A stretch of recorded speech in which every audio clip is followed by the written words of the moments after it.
Guys, welcome back. നമ്മളിപ്പോൾ 2025 കഴിഞ്ഞ് 2026 ഒരു പുതിയ വർഷത്തിലോട്ട് ഒരുപാട് പ്രതീക്ഷകളായിട്ടൊക്കെ കയറാൻ പോവാണല്ലേ. എന്നാൽ പിന്നെ ഞാൻ എൻ്റെ യൂട്യൂബ് ചാനൽ വളരെ ബ്രീഫായിട്ടൊന്ന് പറയട്ടെ.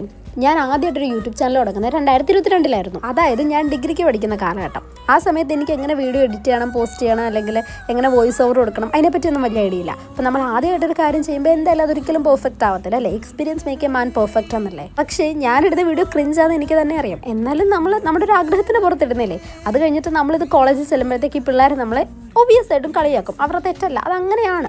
പക്ഷേ ഈ കളിയാക്കുന്നവർ തന്നെ വേറെ പല കാര്യങ്ങളിലും ഇതിനേക്കാളും വലിയ ക്രിഞ്ച് കാര്യങ്ങൾ കാണിക്കുമ്പോൾ നമ്മൾ വിചാരിക്കും നമ്മൾ ചെയ്തേക്ക് ഒന്നുമല്ല. പിന്നെ നമുക്കിഷ്ടമുള്ളൊരു കാര്യം അല്ലെങ്കിൽ നമ്മുടെ ഒരു ആഗ്രഹം നമ്മൾ സാധിക്കുവാണ്, അൺലെസ് ആൻഡ് അണ്ടിൽ അത് മറ്റൊരാളെ ദ്രോഹിക്കുന്നില്ല എങ്കിൽ അതൊരിക്കലും ഒരു പ്രശ്നമല്ല. അത്രയല്ല, ഈ 2025 അവസാനിക്കാറാകുമ്പോൾ എനിക്ക് പറയാനുള്ളൊരു കാര്യം, ഈ കളിയാക്കുന്നവർ അവിടെ നിന്ന് കളിയാക്കിക്കോട്ടെ. കാരണം അവർക്ക് നിങ്ങൾ ചെയ്യുന്ന ഒരു കാര്യവും ചെയ്യാനുള്ള കഴിവില്ല. അവർക്ക് ഈ കളിയാക്കാനുള്ള കഴിവ് മാത്രമേ ഉള്ളൂ. അതുകൊണ്ട് നിങ്ങളത് ഇഗ്നോർ ചെയ്തിട്ട് നിങ്ങളുടെ സ്വന്തം കാര്യം നോക്കുക, നിങ്ങളുടെ സ്വന്തം ഗ്രോത്ത് ഫോക്കസ്